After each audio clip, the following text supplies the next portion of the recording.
Heu vist mai un gos o un gat jaient? Sí? Allò és tranquil·litat, allò és relaxació. Mireu-li les potes.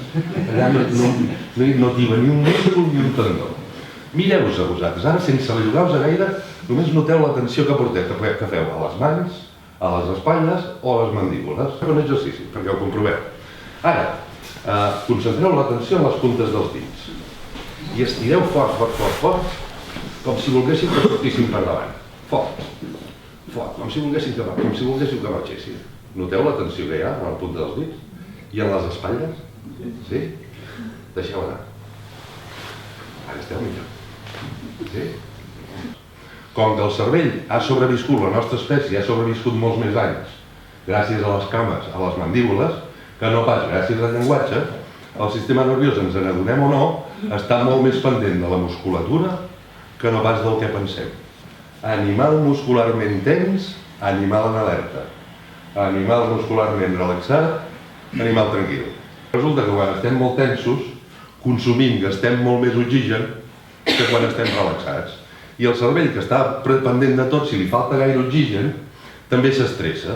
I com que nosaltres quan ens estressem tendim a engegar la torradora, tornem a buscar perills, perquè estem així, i embolica que fa foc. Vosaltres penseu que hablando se entiende la gente? Qui ho diuen, no? Ho diuen, sí. Ho diuen, però ho penseu? No penseu que moltes vegades és més un diàleg para besugos? Que sí? Per què? Perquè hi ha una cosa molt més important que ens la passem pel forro, que se'n diu comunicació. I l'ABC de la comunicació et diu: és més important el com diem les coses que no pas el què diem. Ens fixem molt en que hi hagi un contingut, en dir allò molt ben dit, en argumentar-ho molt bé. Quan la persona del davant s'està fixant molt més amb l'expressió de cara i el to de veu.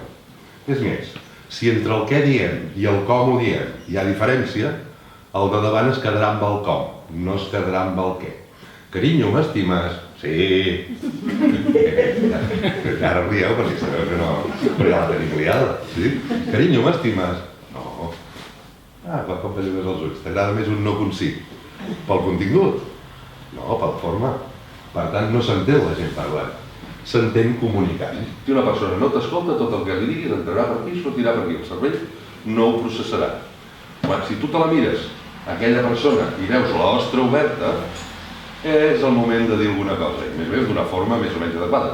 En aquell moment que tu els hi preguntes: què tal t'ha anat el dia? Bé. I què has fet? Bé, tot com cada dia. Bé, no sona això? I en aquest moment, seguir preguntant així, de què et servirà? De res.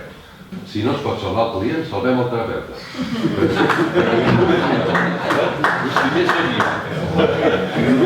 Primer sóc jo, és a dir, persona tòxica, no m'aporta res de bo.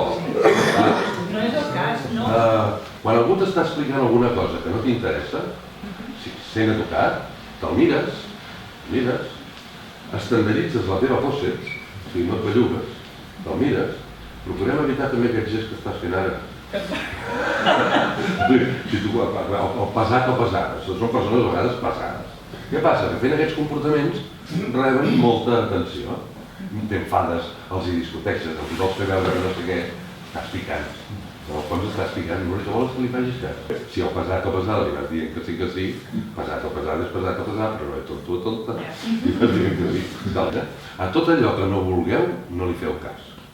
A tot allò que vulgueu, feu-li cas. Quantes vegades volem canviar el comportament fent entendre? Ja explicava. Que està complicadíssim que no, però insistim. Tornem-hi, o sigui, ja ho he entès, ja sé què he de fer, però la primera vegada que t'hi trobis no ho sabràs fer, perquè només ho has entès, no ho has practicat. Això, gravat. Quan us vulgueu preparar per una situació determinada, us relaxeu. Penseu què us convé fer. Si feu estonetes, us relaxeu i us imagineu fent-ho. Quan imaginem una cosa, és com si l'estéssim vivint de veritat. Ara, quan imaginem com si l'estéssim vivint de veritat. Vaig que les dic famílies, que sí? Tu li diràs, a partir d'ara actuaré així. I ell dirà, no, tu si fins ara has actuat així, seguiràs actuant igual, i tu li diràs, no, a partir d'ara. Arriba un moment que és una sensació de ja m'hi veig. És una sensació de estic convençut. El mateix que deia aquí de l'Àngel, Quan us vulgueu comunicar, mireu els ulls. Si vols dir-li a l'altra persona que l'estàs escoltant, mira'l als ulls. Si vols que t'escolti, mira'l i que et facin cas, mira els ulls. Com ens podem defensar de la manipulació de la No serà l'alcalde. No. Quin partit és. Quan no vols entrar en discussió amb algú, se'n diu tècnica disratllat. Tècnica disratllat. Sabeu què és un disratllat? Sabeu què és un disratllat? Sabeu què és un disratllat? Els fills la dominen, la tècnica disratllat. Vosaltres què feu? Vinga a donar explicacions, vinga a argumentar, vinga a negociar. Es van colant, obrim una via d'aigua que quan fem això, en lloc de simplement callar, escoltar i repetir el mateix, fins que ja qui es cansa primer. A vegades guanyarà vent, per això són una espècie que ha d'evolucionar, són una generació que ha d'evolucionar. I també em vaig posar, no sense passar-me, però em vaig posar tens, i més aviat seriós. No havíem passat un minut i mig, com l'exercici que estàveu fent, i collons m'estàs posant nerviós, i hosti, tu! Però si només avui ha servit perquè sortiu d'aquí i com a mínim us aguanti tot el dia. Anar ben tranquil·lets i amb una expressió de cara amable, jo encantat d'haver fet aquesta xerrada i haver estat un posat de aquesta xerrada. Gràcies.